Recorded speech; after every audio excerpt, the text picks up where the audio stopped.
So welcome to this talk about the power of the circle. The power of the circle, Mm. yeah. And it's a wonderful, powerful circle we have now. And it was wonderful to greet you as you came in and joined the circle. It was really wonderful for me, especially because some of you I've been, what do you call it, Facebook friends with for years, and I've never met you before. I've seen your picture there, and then all of a sudden here you are in the circle. It's really wonderful. And if you're listening to this after the live event, you're also very welcome to the circle. And the circle stays. And we'll be talking about that a bit more, that it's not really time dependent. We'll talk more about that later on. Yeah. But for now, we're going to do a little ceremony to bring the circle together that That's we right. do at Yes. the beginning of all our courses. And yes, we are recording. Yeah. So let's start off by holding hands in the circle. And this is a virtual circle. And in the spirit world, virtual is just as real as everything else. So how do you hold hands in the circle? You just reach out, as the old song goes, reach out and take somebody's hand. Make this world a better place if you can. So here we are, we're holding hands in the circle.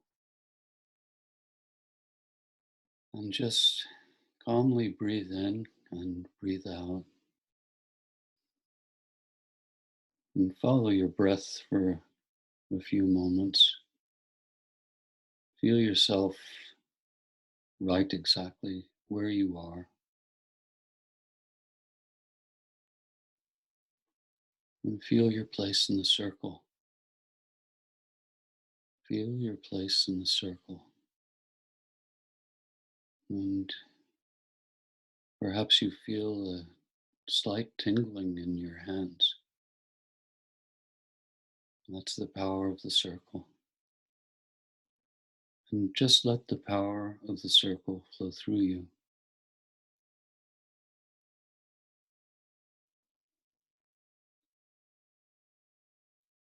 And as you're sitting there, I want you to remember a beautiful place in nature where you've been.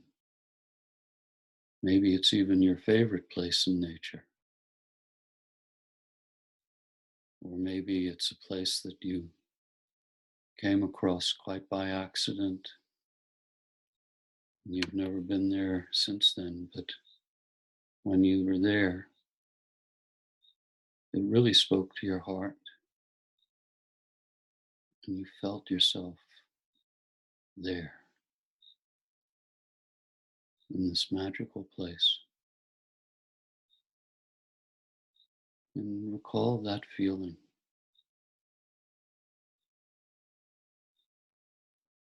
And bring that feeling into your heart.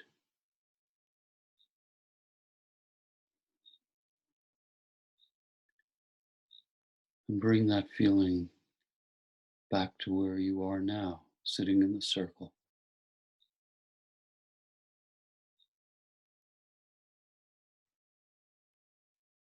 And let the power of the circle flow through you.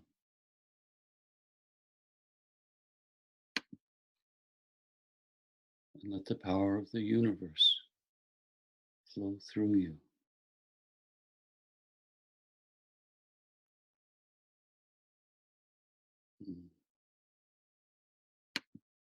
And when you're ready, open your eyes and feel yourself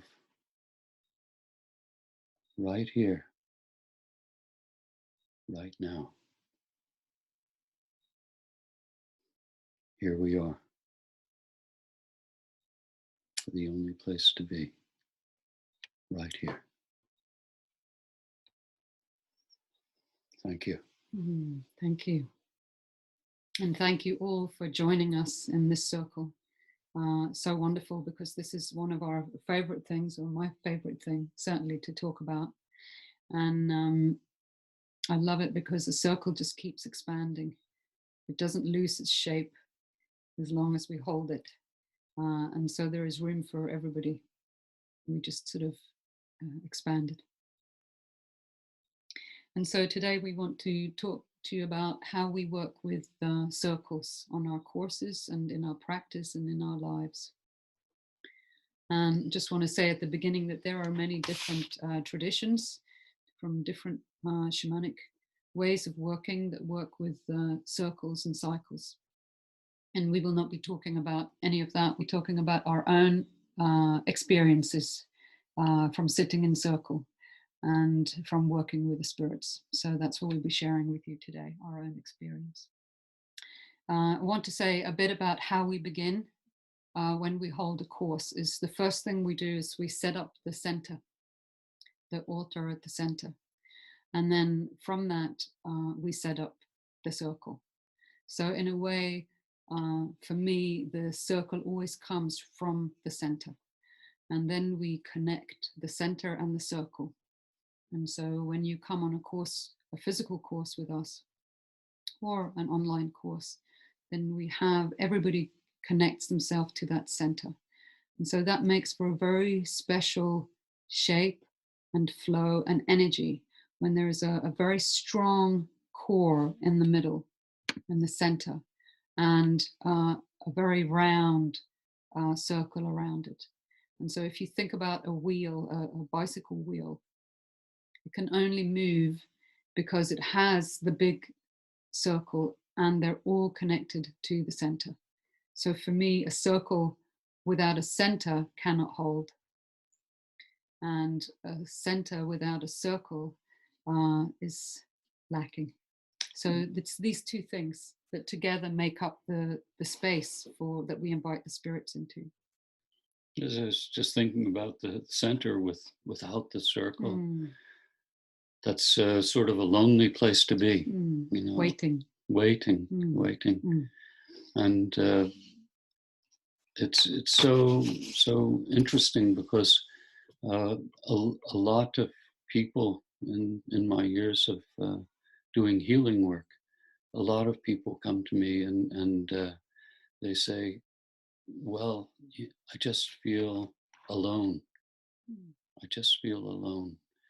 And miraculously, that's not really a possibility, but they feel alone. And actually, that's pretty much the same as being alone. So what I always try to do is to introduce them to the spirits around them. In fact, in some way, they are the center of the circle. And once they become aware of the fact that there is this wonderful circle around them, I'm sure a lot of you have had this experience as well. You don't always feel alone after that. You know that somebody's there with you. And for the first many years of my life, I had exactly the same experience. I thought I was, well, not the Lone Ranger, but the Lone Stranger, maybe.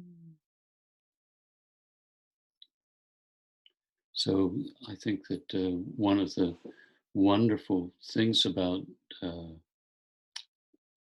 having circles, shamanic circles, is that when people come and take their place in the circle, they don't feel alone. They feel connected. Because the wonderful thing about a circle, I mean, in a literal physical way, is that everybody has a place. And everybody is occupying a certain place in the circle. And it goes all the way around. And we'll be talking about that more later on, about what it means to live in a round way, what it means to me, to us, to live in a round way. And so when we sit in circle together in a physical room, it reminds us that we're all there for the same purpose. We're all there to learn more and to connect and get help and to share. And we're there also in a bigger sense as part of the circle of life. And one thing that really, I just wanted to say that when I was young, I had really wonderful parents who taught me a lot about nature, but there was nobody really that spoke about circles to me. And I didn't really experience circles anywhere until much later on when I was an adult. And that's when I began to experience what it was like sitting in circle, and then spending 15, 20 years actively sitting in circle now. And really paying attention. So whenever I sit in the circle, I try to really feel that, feel how it is to sit in circle. And even if you've never met your spirit helpers, you can feel how it is to sit in the circle. And we'll be giving some practical advice about that later on in lots of different ways. It's really wonderful how you can take it with you. So it was such a revelation to me to learn of this way. It was so simple, and it doesn't really connect with, well, it connects, but it doesn't really belong to any one particular school or method or even a type of spirituality. It's a way of being and a way of living. Transcultural. Yeah. And so it became very moving for me to feel how it is to sit in circle and begin to trust the circle as a space, and see how it is, see what happens when we come together in circle. And I love that thing at the beginning of a physical workshop where I can almost see people begin to stream in, and also like you were doing, people coming in from many different directions and beginning to form this beautiful whole that is round and full. It's really wonderful. Yes, it really is. In my earlier life, I was an archaeologist, and it doesn't take too long to realize that one of the favorite signs of people throughout the ages to leave behind, either as cave paintings or petroglyphs or whatever, is the circle, right? And also circles within circles within circles. And for those of you who do shamanic journeying, it can be a wonderful experience to go and ask your spirits to tell you what are these ancient signs from the past. What are they all about? And for me, I just have a very deep connection to this. In anthropology, they're called concentric circles, right? The circle, and then the circle, and the circle, and the circle, surrounding each other and expanding outward, like when you toss a pebble into the pond and the ripples go out in concentric circles. Yeah.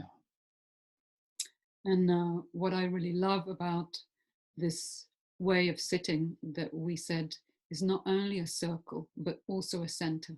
And this is something you can also see on a lot of rock art and petroglyphs. And when we sit with a center and a circle, what happens is there is a space created in between.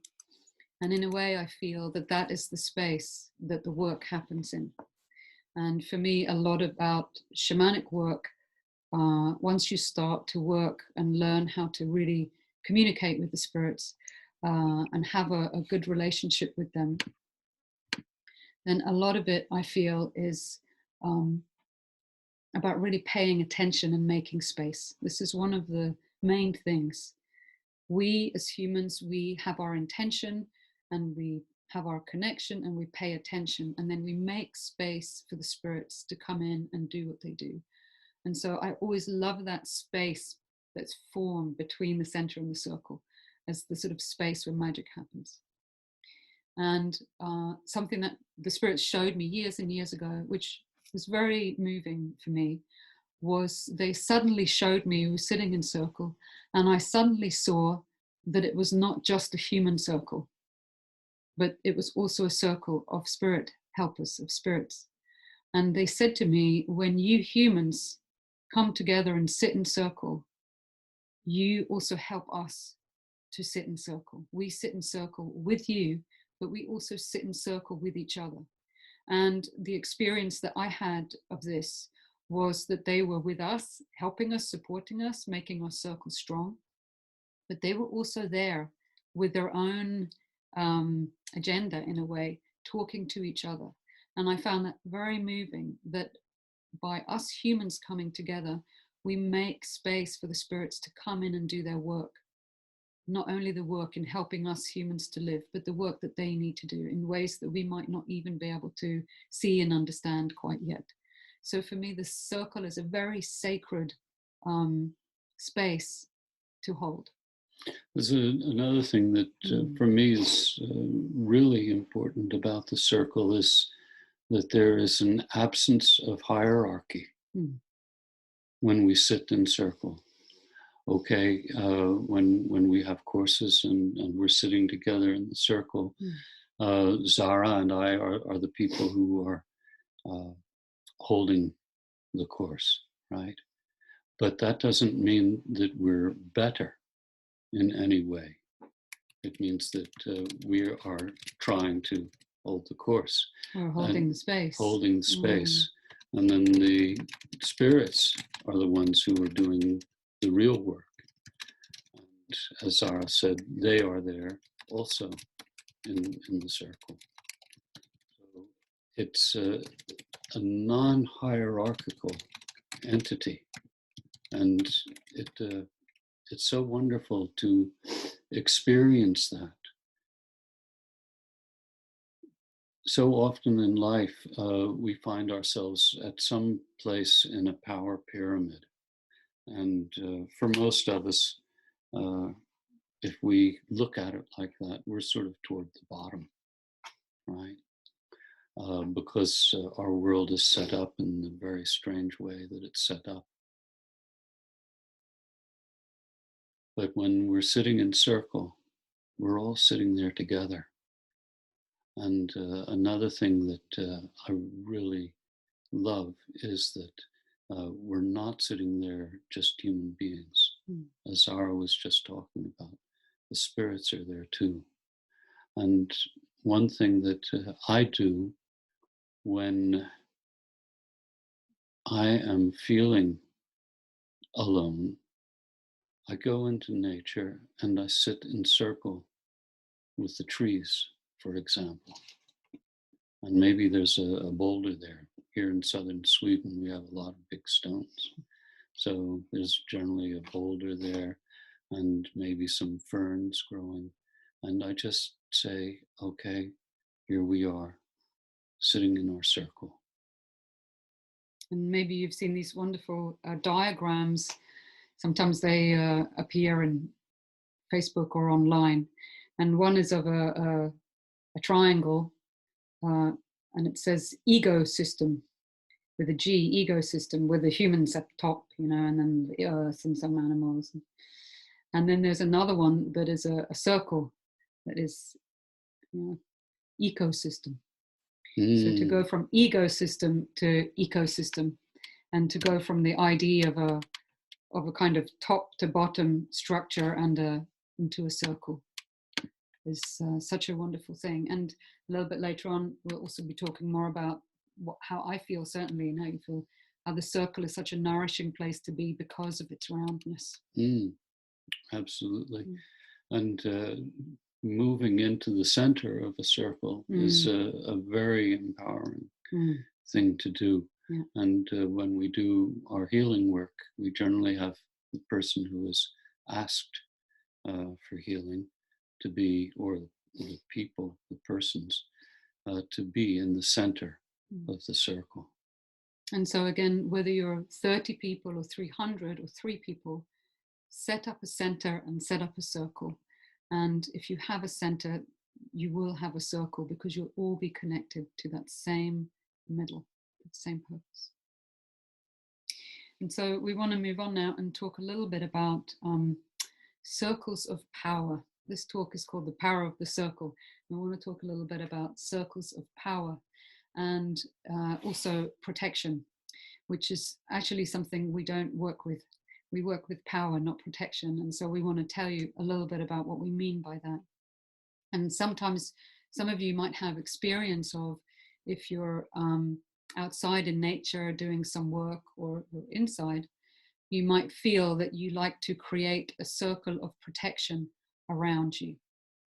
And this is something that's quite common. And I can really understand why people feel the need often to have protection. And we'll talk a little bit about why for us we feel it's much better to set up a circle of power than a circle of protection. And then we're going to tell you about a very simple exercise you can do to do this.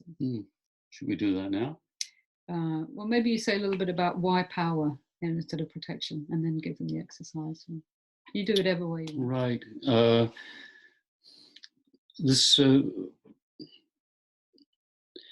A lot of people, in fact, I think that most illness has its root in fear. And fear is definitely a part of illness in any case. And so a lot of people are very concerned about protection, and understandably enough.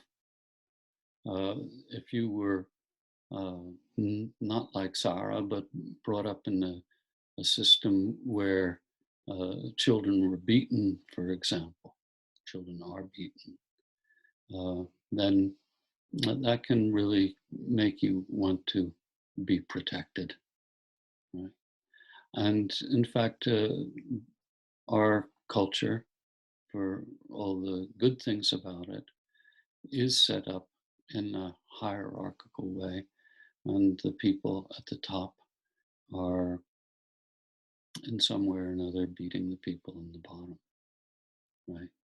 And you get the situation where big companies are destroying nature for profit, not for the good of everybody, for, very egocentric reasons and not ecocentric reasons. And we see these things going on. I happened to, at one point in my life, be a soldier in Vietnam. And that was an interesting experience, and one which obviously changed my life a great deal. But one day when I was there, I saw a whole mountainside get reformed by constant bombardment. And that was an awakening experience for me, and a rather terrible experience too. I'd been looking at this beautiful mountain for the past 5 months, and to see it reshaped like that, it was more than shocking. And then years and years later, in central Sweden, I was doing a workshop, and the workshop was called Shamanism and the Spirits of Nature. And so the person who had the venue where we were doing it took us all on a trip through the forest. And we started off in this A spirit trip? Spirit physical trip. Yeah. In fact, I'm sorry to say, we were in 3 or 4 automobiles, I think 4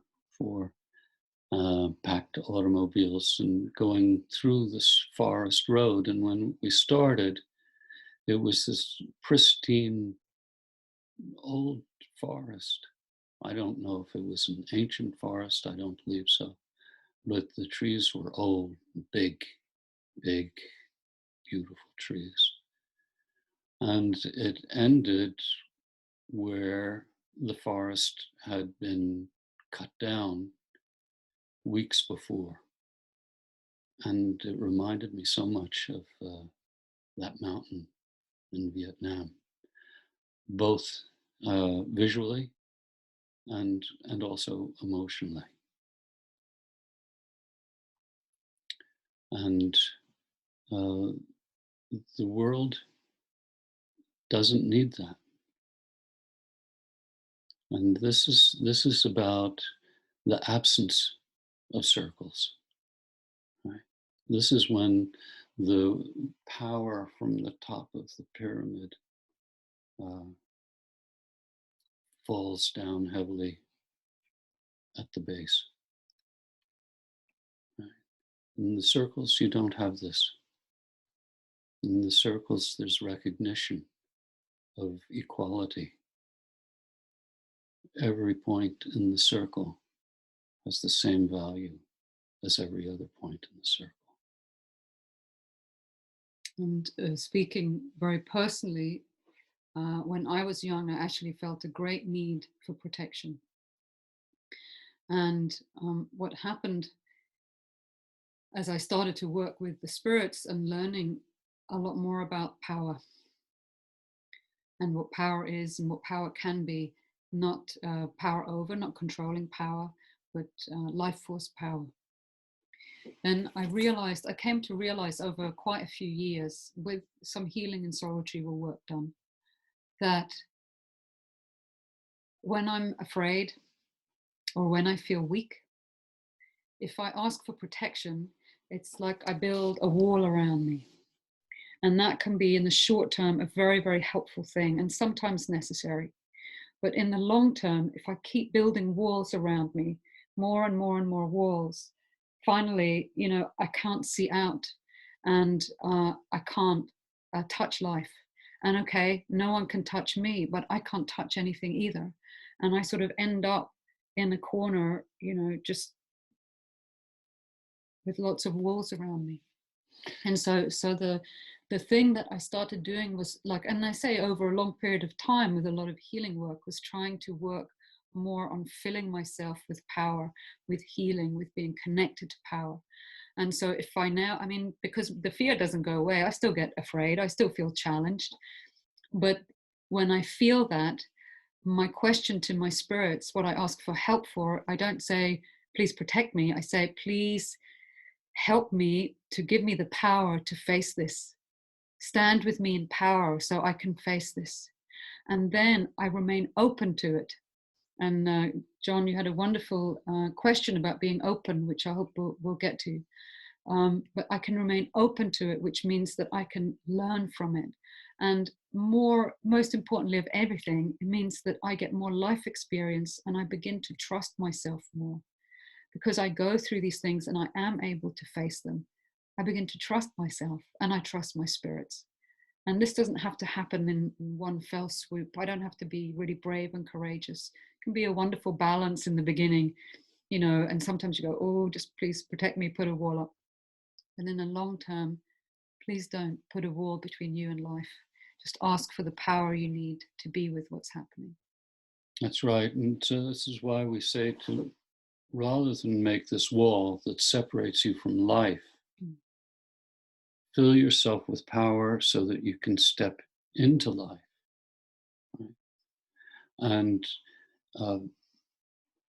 if you recognize that you are standing in the center of the circle at the same time as you are standing in the surrounding part of the circle, right? This is the best of all possible worlds, right? Because you are more than protected. You're filled with power. And I'm sure that some of you have read this about how the Plains Indians apparently used to say when they went into battle, "This is a good day to die." Right. Well, and the idea was that today is no different than any other day. Right? It's a good day to die if you're prepared to. And if you And have if the you're power. and if you have the power, that's how you get prepared, by having the power. Mm. And if you're prepared to die, you're also prepared to live. It's one of these yin yang situations, right? And the yin yang, these so-called opposites, they make up the whole inside the circle. And so it's this about having the power to step into life. And you have a wonderful little recipe that you do for people when they come on courses to show them how they can do that in real life, with rattling a circle of power. Yes, yeah. It's got my little, this is my little handy dandy pocket rattle.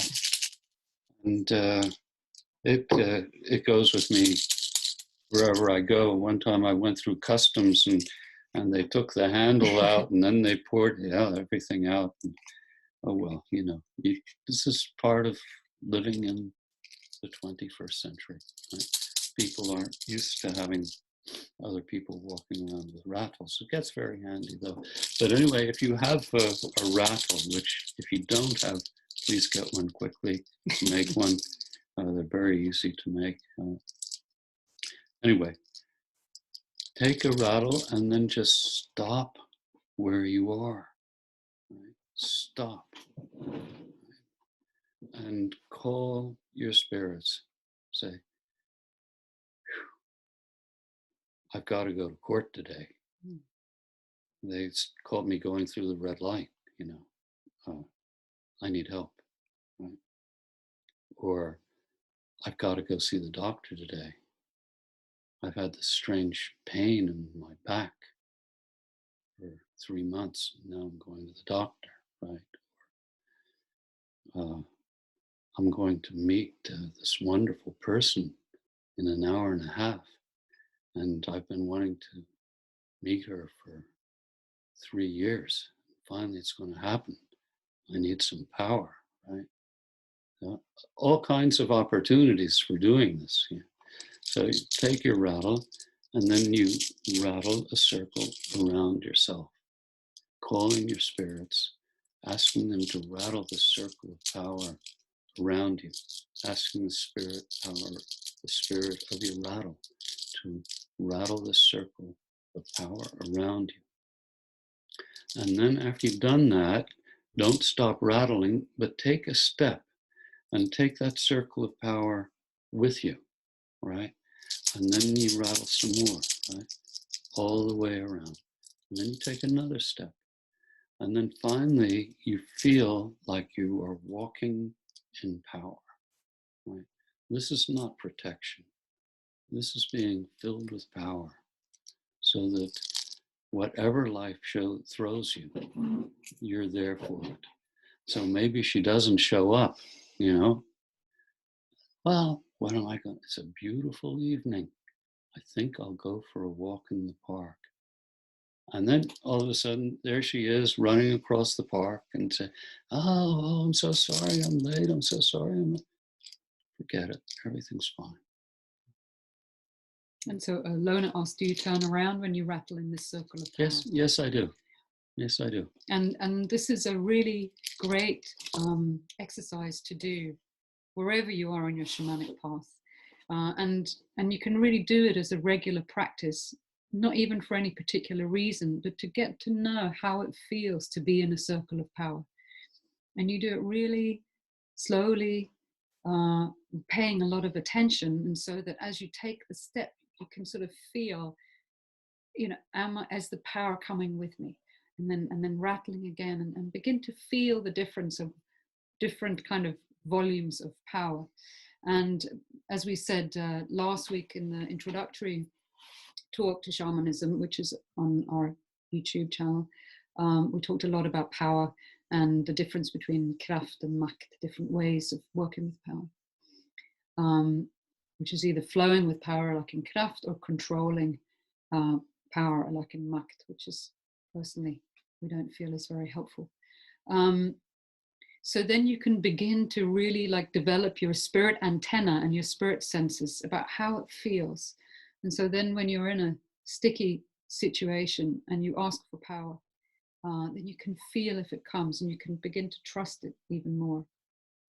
And John, you asked a question, or rather you said that you spend a lot of time in wild nature, and so that you have this beautiful practice of actually opening and allowing yourself to be vulnerable, and if that's okay. And I would say that that's wonderful, because it's by opening that we come into contact with power, with the spirits.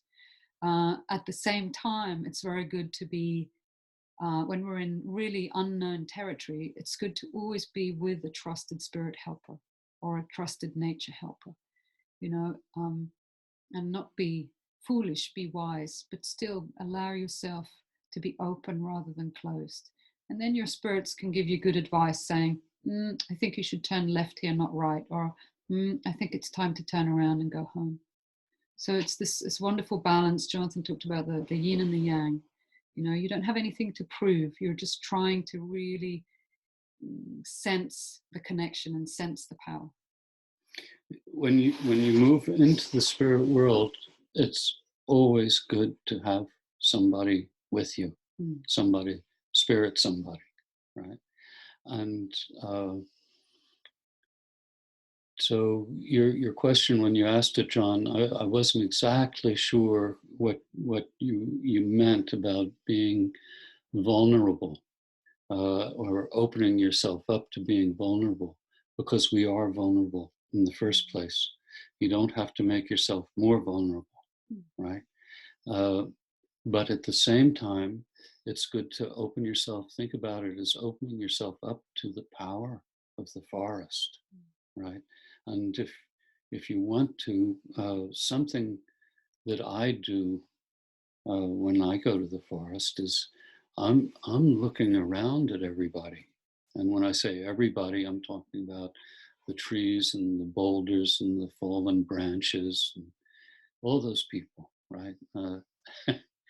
And very often I recognize somebody that I really want to go up and talk to, right? Or who wants to talk to you. And sometimes I recognize somebody who really wants to talk to me. And sometimes it's both. And so it's good to accept these invitations. And in America, we had this expression when I was a boy. If you walked into a shop, for example, the shopkeeper might say, "What can I do for you?" And what he meant was, do you want to buy something, right? But if you walk up to a tree that's calling you, that's a great thing to say. What can I do for you? What can I do for you? What a beautiful offer that is. There's this very funny shamanic movie from the 1950s called Harvey, about a spirit rabbit who is 2 meters tall. And the man who can talk to Harvey, every time he goes into a shop and somebody says, "What can I do for you?" he says, "Well, what do you have in mind?" Right? But anyway, maybe that's what the tree will say to you, right? And then you can tell it what you have in mind. Maybe you need help with something. Maybe that tree is there to give you the help. Trees are nice and round.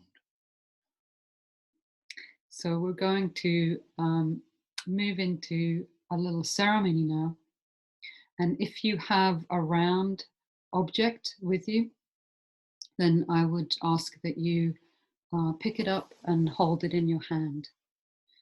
And yeah, you have the circle here in the middle.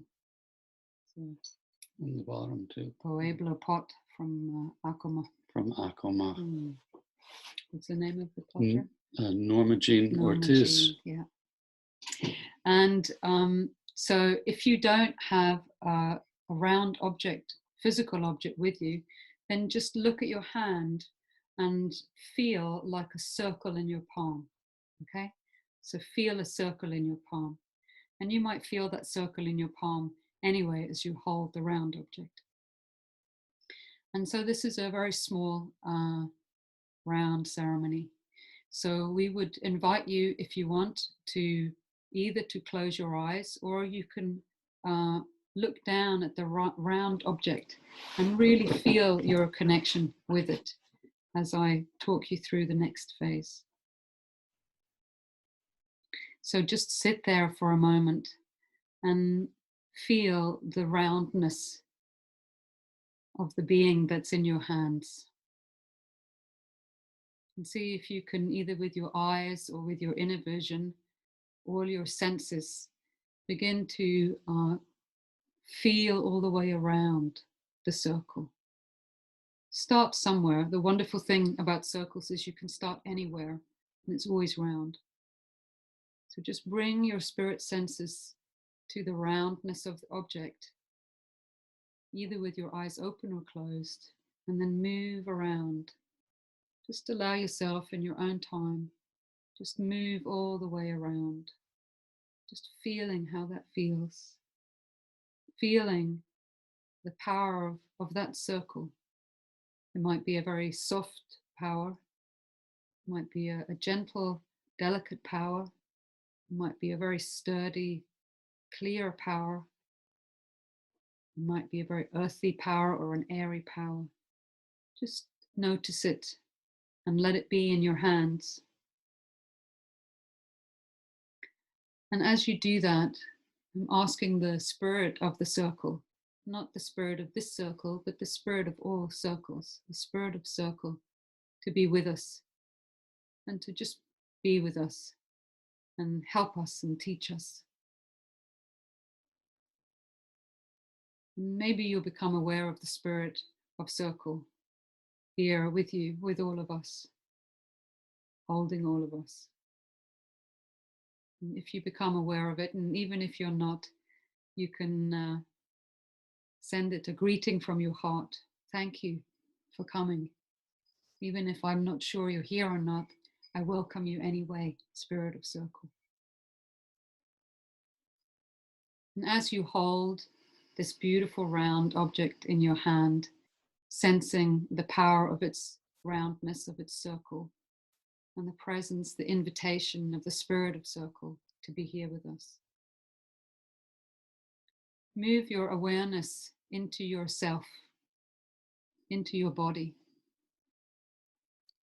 And this is an invitation to see if there is a place inside you that feels round, that feels like a circle. Maybe it's in your belly, in your heart, in your throat, in your forehead. Maybe it's in your hands and your feet, in your lungs.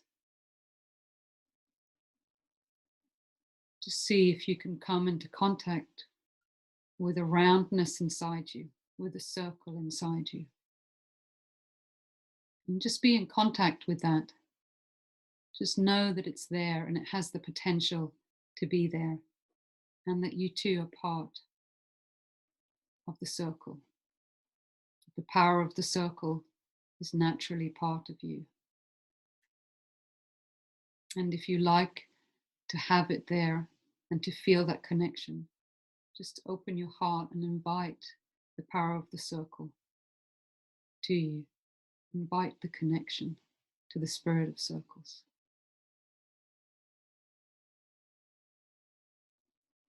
So taking a breath, bring your attention back to the round object in your hand and really look at it, really connect with it and say thank you. Thank you for showing me about the power of the circle. Thank you for teaching me. Thank you for being together with me. And when you feel ready, then open your eyes or look up and come back to this circle. And if you like, you can still hold the object or you can put it back down again as we go back into the rest of our talk.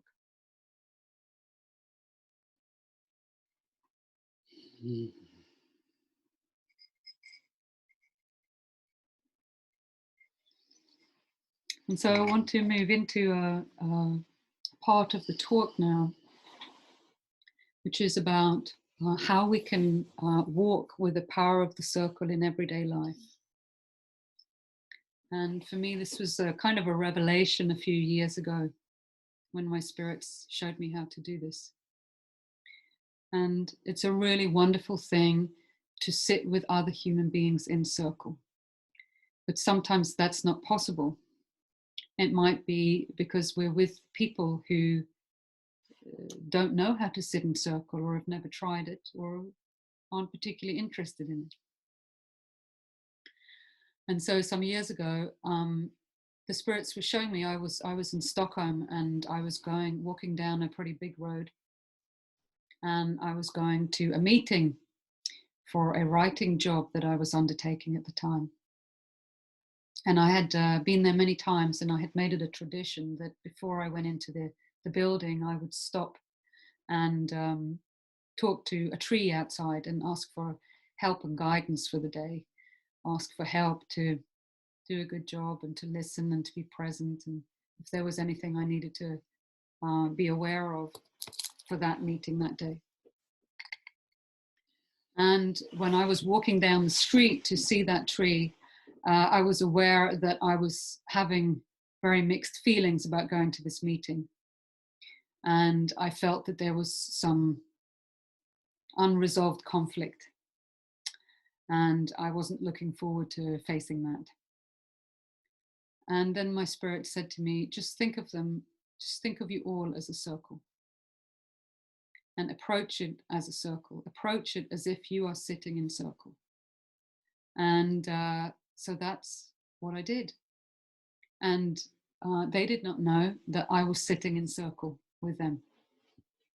And it wasn't like I was trying to make them sit in circle with me. I wasn't doing some macked job on them, like by trying to sort of bring a spirit circle around them.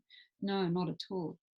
It was about me carrying the power of the circle with me. It was about me being in circle, sitting, relating to those people in that room from a place of how I feel when I sit in circle. And they didn't need to know that. I didn't need to tell them. I wasn't trying to make them do anything. It was about me and my attitude. And it was amazing what happened in that meeting, simply through me shifting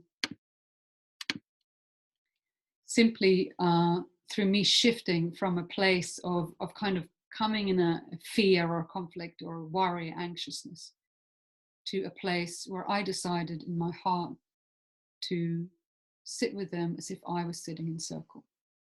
And it really changed things for me. And this work is not about changing other people, it's about changing yourself. And then as you change, your relations will naturally change and shift. And this is really true about circles as well. I talked earlier about tossing a pebble into a pond and watching the circles go out. And each one of us, in fact, is like that pebble, as I was trying to say earlier. So if we're connected to the big circle that we're in, then the fact that we're connected will give us a certain energy, which will be going out just like the pebble in the pond. And this is something really fantastic that you can use in everyday life in a very practical and concrete way. And so whenever you are with other people in some way, maybe you're around the dinner table or the breakfast table with your friends and family, maybe you're at work, maybe you're in school or college. If you find that you're struggling with the relations in that room, just call on the power of the circle, not to affect other people, but to help yourself, and ask for help to sit in circle.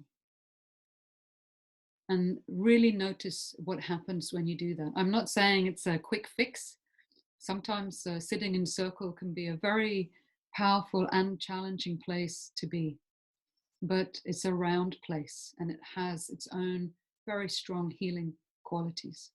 And when we show the universe that we are dedicated to sitting in circle with other people, amazing things happen sometimes. Right, and the people who are dedicated to sitting in circle with nature, for example, they are, you'll find, rather exceptional people as well.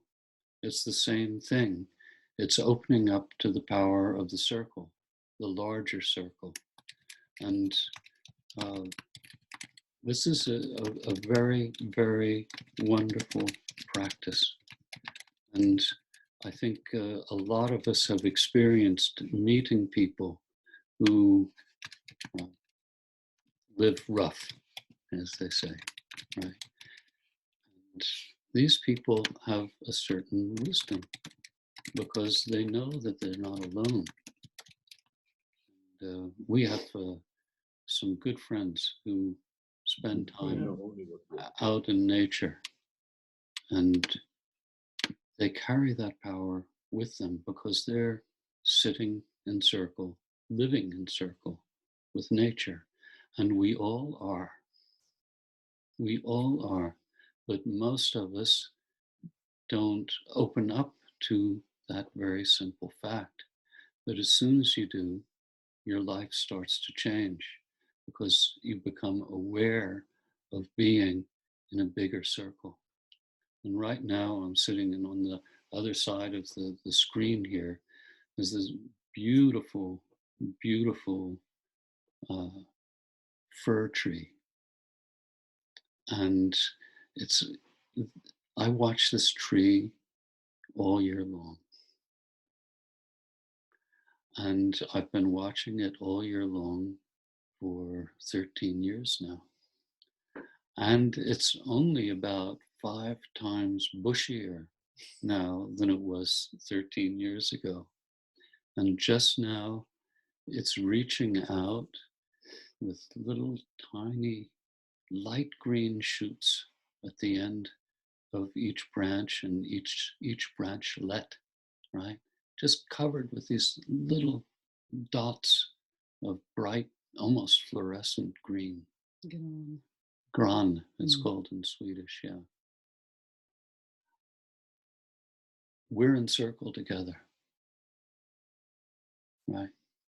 And sitting in the room here, I'm in circle with quite a few objects in here. Some of them have been following me for years and years and years. Gifts that people have given me. There's a beautiful painting of an owl that my godmother gave to me back in 1969. Right. We're sitting in circle. So if you know how to journey to the spirits, then some really wonderful journey formulations around this are to go to one of the spirit guides, teachers, and ask, how can I sit in circle in my everyday life? How can I sit in circle in my everyday life? Or another one is, what is my next step in living in a round way? What is my next step in living in a round way? And by taking these questions to the spirits, you will learn so much more. And then when you get the help and the guidance and the journeys, then as you begin to live that, you will learn even more. Because the idea of doing a journey is, at the end of the journey, it's only the beginning of how you're going to live the teachings that you have received. And if you haven't yet learned how to do drum journeys to the spirits, then a wonderful thing to do is go out in nature. And still you have this intention. In the introduction to shamanism talk, we talked about intention, attention, and connection as the 3 key aspects to shamanic work. And so you can go out in nature with an intention to connect to the power of circles and see who you meet. You don't have to do anything, you don't have to achieve anything. You don't have to affect anything. You're just paying attention and seeing what you meet and what you learn, what shows itself. And if you want, you can even find a place where you can sit in circle with some trees or with some rocks. You can either ask if there are some rocks that want to sit in circle with you, and just sit there and feel how it is. And be very patient. Take your time. And you will learn more just by sitting. You know, so often we feel we have to achieve something or do something in order to learn, but we can learn a lot by just sitting in circle and being in circle. And this is something you can do once a week, if you like, for half an hour. And I tell you, it's going to really change your life. It's such a simple thing. And I'm moved to share with you another sort of urban story. At the beginning of this year, I was again in Stockholm, which I am not actually in Stockholm very often, but there I was. And I had been meeting a friend and was going to meet another friend, and I had a few hours in between. And so I decided to, even though I was in the city, to say, okay, I'm available. I have 2 hours. I need to go from this place to this place, but in between that, show me what you want. And very quickly they took me to this place opposite a tube station, an underground station, which is a very large round pool. And because it was winter, there was no water.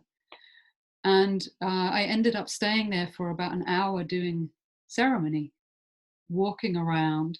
And then around this pool was this beautiful circle of trees, like sentinels standing. And they were talking, and I was walking around singing and listening to them. And it was really amazing to feel the power of the circle right there in the city. It was very, very magical. And so at the end, we'll talk a little bit more about this, where you begin to notice circles in life everywhere. And it's also possible to make circles, right? And this is what I've been trying to talk about in a very sort of surreptitious way, this, as we've been talking here. And a lot of people think if you're going to have a circle with humans, it has to be, you know, at least 4 or 6 or 8 people. But actually, 2 people make a wonderful circle. And I know that a lot of you tuned in are living in relationship. And one of the really most powerful and beautiful ways to deepen a relationship is to do what's known as sitting in council. And that is to create a 2-person circle, and then to use a talking stick, right? Well, this stick happens to be a bone that I found in the woods in Russia years ago, but this is what we sometimes use as a talking stick. And the person who's holding the talking stick is the one who is speaking, and that person is speaking from her heart, and the other person is listening with her or his heart, right? And there are several really good books about using a talking stick and the power of the circle that's automatically created. And if you are sitting in circle with 1 other or 10 other or 30 other people, there's something that really has to be brought to the circle by everyone, and that is respect. Respect for life. And that will be felt throughout the circle. And some of you asked for the book titles, and if you go to our website, shamanism.dk, there is a long book list, but the 2 books that Jonathan mentioned, I think, on Talking Piece is called The Way of Counsel, and the other one is called Talking Stick, peacemaking as a spiritual path, I think it is. So yeah, so it's wonderful, this idea that we can really make circles wherever we are. And you can also make circles together with nature. You can make circles together with yourself through your intention and asking for help. And so this is really about living in this round way. And for me, I find that when I remember that is possible, which is sometimes a great challenge when I go out in the world, because a lot of people are not living in a round way. Not because anyone is better or worse, but because, like me, I never knew about that before. But we can do it. We don't have to wait for somebody else to do it. We can do it. So learn more together with your spirits about that and ask for help. And yeah. It's about living in peace, right? Some people don't know that that's a possibility. Some people have never experienced that, right? But we know that's a possibility. And one of the ways toward living in peace is living in a round way, as if we are sitting in council, sitting in a circle. And because we know that, we can carry that with us wherever we go. And we don't even have to hit other people over the head with it. If we just live it, people will know. People will see it. They will be moved. And I can remember many times in my life, from the time I was a kid, meeting people, and there was something special about that person. Something special. And I wanted to be like that. But I didn't have any idea. But then I felt changed in some maybe very small way. And I really feel that if there's something that you want to do to make this world a better place, do this work. Do this work.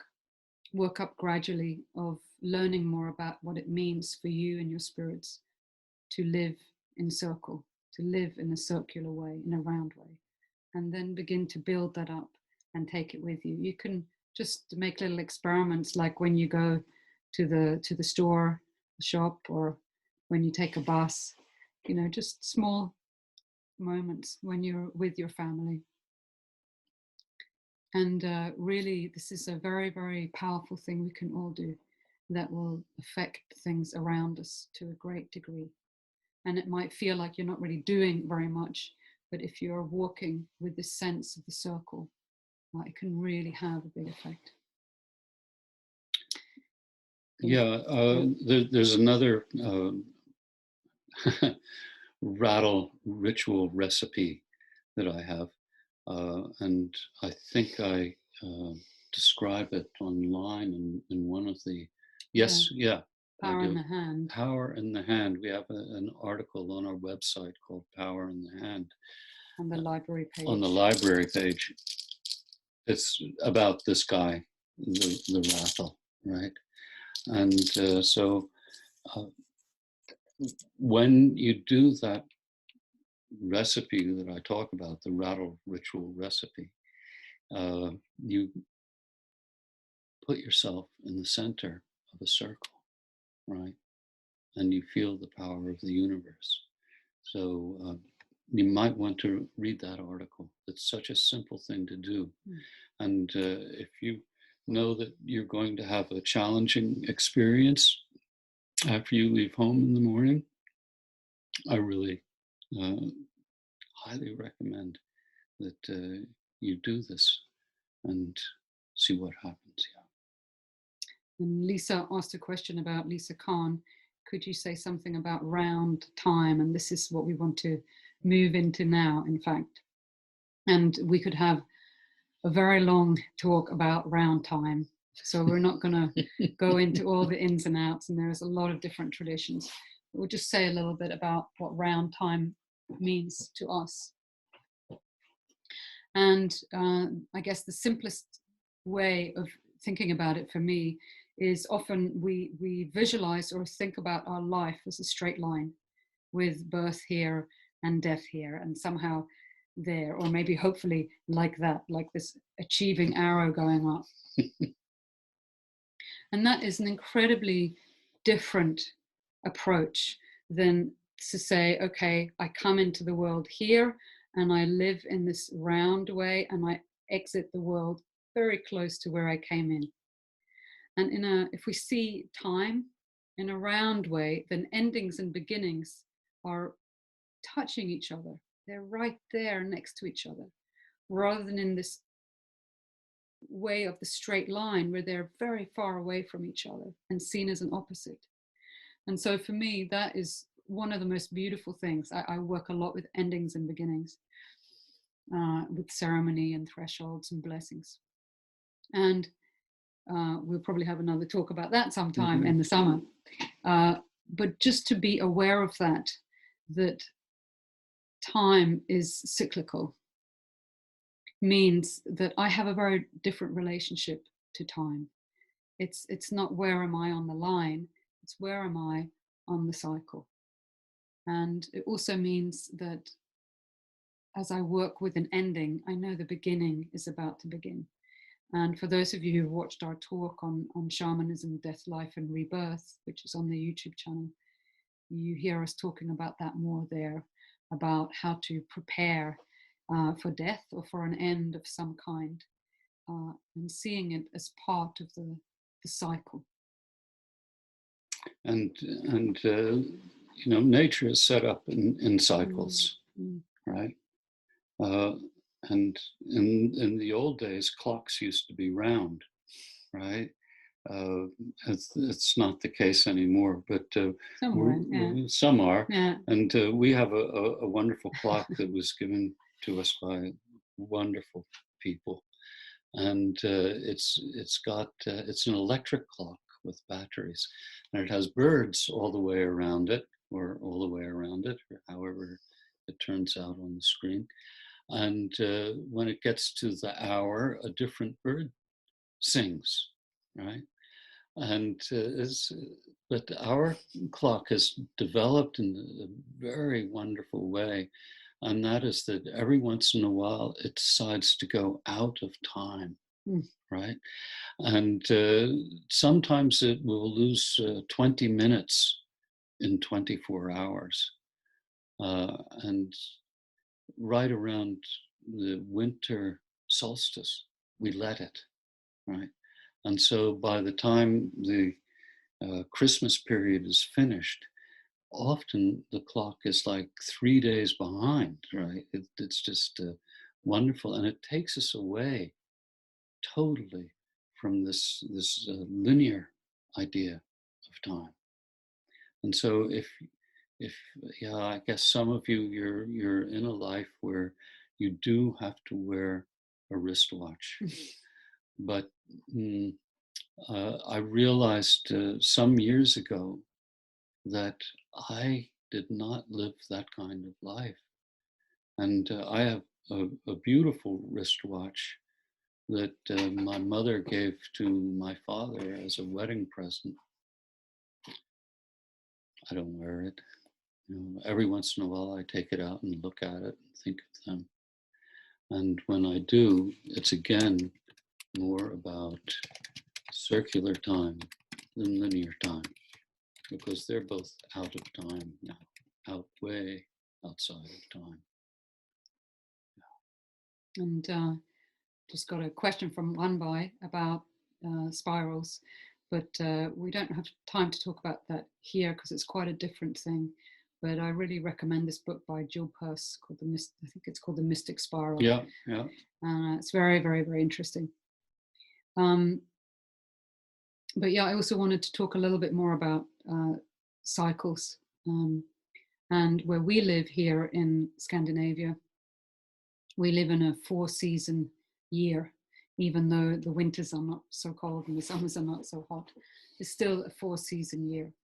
And so it's again putting the attention and awareness back on time as a cycle.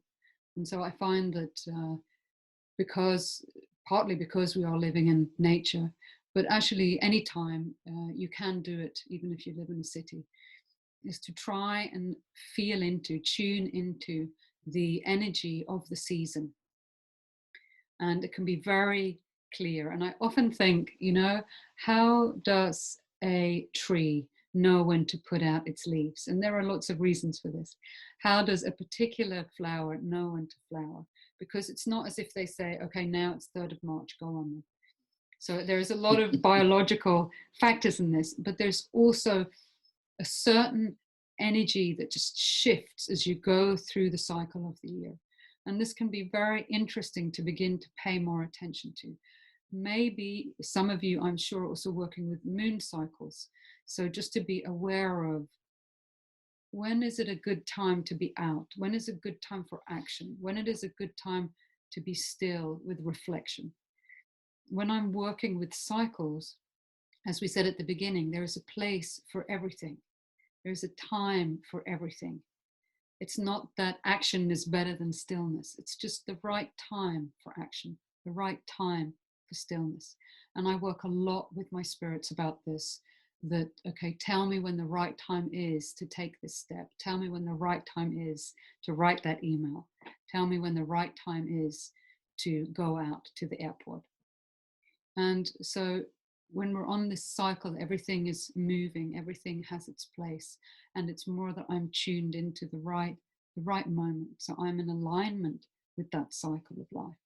And you can really do that by going out in nature, or if you're in a city, just becoming aware of birds, of trees, of the things growing. You can also do it in a lovely way with the cycle of the dygn, as we say in Swedish, the 24 hours. And to just really spend time in the early morning, at night, and how you feel through the cycle of the 24 hours. A lot of us, we're awake only mainly during daytime. It's really wonderful practice to just touch and be aware of the different times of the 24 hours. This also the bigger cycles of life, and sometime if you're somebody who is holding circles, it can be really a wonderful practice to have people in the circle arrange themselves by age, right? With the youngest, just for an exercise, just for an exercise, with the one person, say the youngest person in the circle is 17, right? And then the next one is 23, next one is 25, 27, 29. And then you work all the way around the circle. And so finally, the one who is standing next to the 17-year-old is someone who's 74. Right? And then have everybody say in one sentence what it is like to be in their place in the circle. It's a lovely exercise. It's all about life. Yeah. And it becomes so clear then of how each phase of the circle and the cycle has a different gift. And unfortunately, there is, in our Western culture, there's a real obsession with youth. And we've really forgotten about elders, and the elders are forgetting who they are because they've been forgotten. And do we have elders or do we have old people? And so this is something to really appreciate as well, the gifts of every stage of life, of every age that you are. And this is also a lovely journey mission that we would have done on the course that we would have run this weekend, which is to journey to your spirits and ask for help to see the gift of the season that I am in. Ask for help to see the gift of the season that I am in. And that can refer to the season of your age, but also maybe a season of another cycle that the spirits show you. And this is a very interesting piece of work. It's a wonderful piece of work, because we're in so many places at the same time. When we stop to really physically be where we are and really take in, where am I right now? Which is what we asked you to do in the very beginning of our meeting today. You know, to be here. Here you are. Right? And so if you can do that, you can just stop and see where you are, and then take it a step forward. Where am I in the circle of my life? Where am I in the circle of my life? And I hope you'll get a very deep teaching. Yeah. And we're going to do the second ceremony now, the exercise, to take us further into that. And so if you had brought an object from nature, if an object of nature came with you, then please hold it in your hand, pick it up and hold it in your hand. If you don't have one with you, then think of a place in nature that you feel connected to and where you feel good and welcomed. And again, you can do this exercise either with your eyes, your physical eyes closed, or looking at the object from nature in your hands. So we're going to begin again by taking a few breaths and shifting your awareness, your physical senses, to this beautiful natural being in your hands. Really take some time just with your fingers, maybe with your physical eyes, to feel it. Feel its physical form, its physical body, the matter of it. Really take some time to connect. And as you do that, maybe close your eyes now and become more aware of its spirit sense. What is beyond the physical matter, physical appearance of this nature being. See if you can get a sense of that, of its spirit self, of its spirit being. And get in touch with that. Again, you don't have to ask any questions. You don't have to find anything. Just try and sense it and be with it. And then open yourself up to a sense of communication and contact with it. And see if it might show you something about where it is in the cycle of life.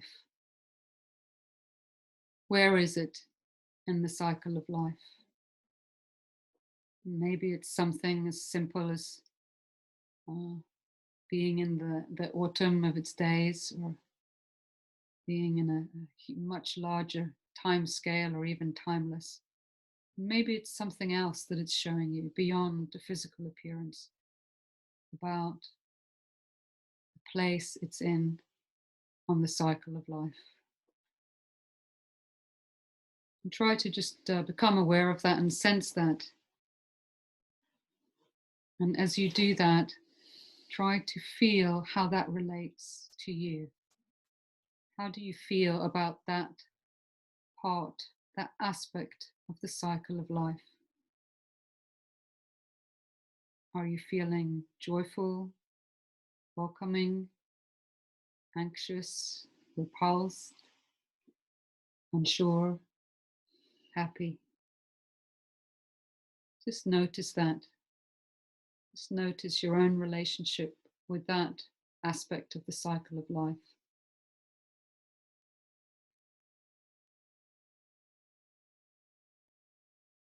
And when you feel ready, then say thank you. Thank you, nature beings, for showing this to us. Thank you for teaching us more about the cycle of life and about where we are right now. I give thanks. Taking a deep breath. Just come back to this moment. If you had your eyes closed, you can open your eyes now and just come back to this moment here with us. Now, I want to give you a little exercise to do at home in the coming days, if you wish, which is to start to become aware of circles around you. Even after we finish this talk, maybe you go into the kitchen, make a cup of tea, or you go out for a walk, or you go to work. Just in the next few days, just be aware of all the circles, all the circles that are around you and with you all the time. And every time you see a circle in the next week or so, you can say, "Hi, circle, I see you. Thank you for being here. Thank you for reminding me about the power of the circle." Coffee cup, frying pan, steering wheel, all over the place. Yeah. You can really allow the power of the circle to be with you in a very natural, everyday way. €5 coin, right? All over the place. Yeah. And I'd like to also share a little ritual with you. You know, it's not all the time that you have your rattle with you. Some of you might be carrying a matchbox with you most of the time, but I gave up smoking finally years ago. Yeah, great day in my life. April Fool's Day, 1977. But anyway,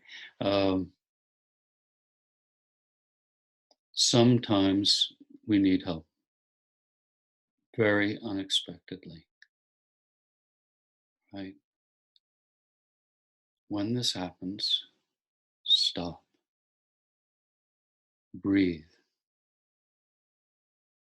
and then consciously step into the center of the circle. Thank the circle. Say, "I need your help." And then you can feel yourself held and supported by the power of the circle. And this can be a very wonderful thing too, when you really feel you need it. Allow yourself to be held and supported by the power of the circle and ask for help. That's what you always like to say. The shaman works by asking for help.